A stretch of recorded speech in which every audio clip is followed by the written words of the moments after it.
जिस पर बात गोधरा की करें, किस तरीके से उसको एक्सपेरिमेंटल लैब बीजेपी ने बनाया है और उस पर अब एआईएमआईएम भी वोटों की फसल काटने की तैयारी कर रही है। ऋतु जी, मेरा सवाल जो मैंने आपसे पूछा था एक बार फिर से दोहरा दे रही हूँ कि क्या कांग्रेस यहाँ कहीं ना कहीं उसका फेलियर है कि वो ये बात जनता तक नहीं पहुँचा सकी कि जितना ट्रेन को जलाना गलत था उतना ही जो दंगे हुए वो गलत थे और उतना ही गलत है उस पर वोटों की राजनीति।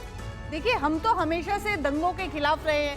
दंगाई सरकार जो है वो सत्ता में है और उसका ये सबसे बड़ा सबूत है कि हम शांति का संदेश लेकर भारत जोड़ो यात्रा के जरिए जो है पूरे देश को शांति का संदेश देने के लिए निकले हैं।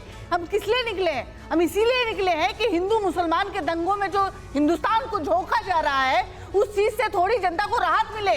जनता को ये हम बताना चाह रहे हैं कि ये देश जो है, इस देश में जो संविधान है वो हर धर्म को बराबर मान्यता देता है। इसमें हिंदू मुसलमान और किसी जात का और किसी धर्म का किसी एक पार्टी केवल एक। इस स्मार्टफोन के युग में भी ये फोटो स्टूडियो बना के साल में 30 लाख कमा रहे हैं।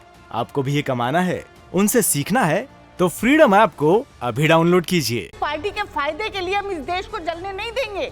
दंगाई जो है, दंगाइयों को साफ साफ संदेश है मेरी तरफ से है और कांग्रेस की तरफ से ये संदेश है कि आप कितनी मर्जी कोशिश कर लीजिए, आप हिंदुस्तान को जो है दंगों की आग में नहीं झोंक पाएंगे। जैसे चलिए ठीक है, दंगाइयों के शामिल होने का, दंगाइयों के होने का जो आरोप है वो कांग्रेस लगा रही है, वो कांग्रेस लगा रही है। लेकिन बीजेपी इस बात का दावा करी कि 2002 में जो हुआ उसके बाद पूरी तरह से शांति रोक करेंगे आप। जनता भी समझ चुकी है, ऋतु जी, की जनता समझ चुकी है, ये घबराहट है। ठीक है ऋतु जी, आपका जवाब सुन लिया। योगी जी का बयान आया है, वो घबराहट बोल रही है आपकी। ठीक है ऋतु जी, आपका जवाब मिल गया। लेकिन रामकृपाल जी, बतौर वरिष्ठ पत्रकार आपको क्या लग रहा है, मतदान की तारीख करीब आते हुए जिस तरह से गोधरा कांड का जिक्र हो रहा है और 2002 के बाद से अगर हम 2017 तक के चुनावी नतीजों को देखें तो उसमें नंबर ऑफ सीट्स में जो एक डिक्लाइन देखने को मिला है, क्या अब इस बात का जिक्र फायदा पहुंचाता हुआ नजर आएगा? आपका एनालिसिस क्या बोल रहा है, आपको क्या लग रहा है?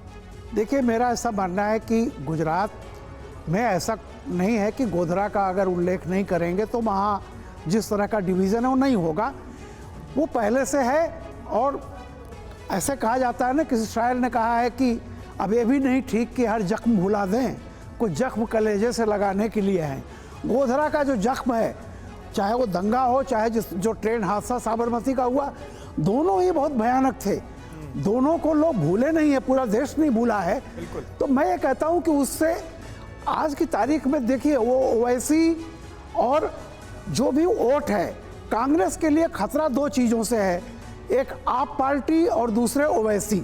क्योंकि जो भी बीजेपी का विरोधी वोट है वो जितने भी वहाँ क्लेमेंट, वो कांग्रेस को ही नुकसान करेगा। ठीक है। तो और ये बीजेपी एक तरह से बीजेपी के लिए रणनीति है कि जितना मल्टीपोलर फाइट हो जाए। कल वोट पड़ेंगे और 5 को पड़ेंगे, तो अब मेरा ये कहना है कि जो डिवीजन है वो ऑलरेडी है, उसको थोड़ा। इस स्मार्टफोन के युग में भी ये फोटो स्टूडियो बना के साल में 30 लाख कमा रहे हैं। आपको भी ये कमाना है, उनसे सीखना है तो फ्रीडम ऐप को अभी डाउनलोड कीजिए।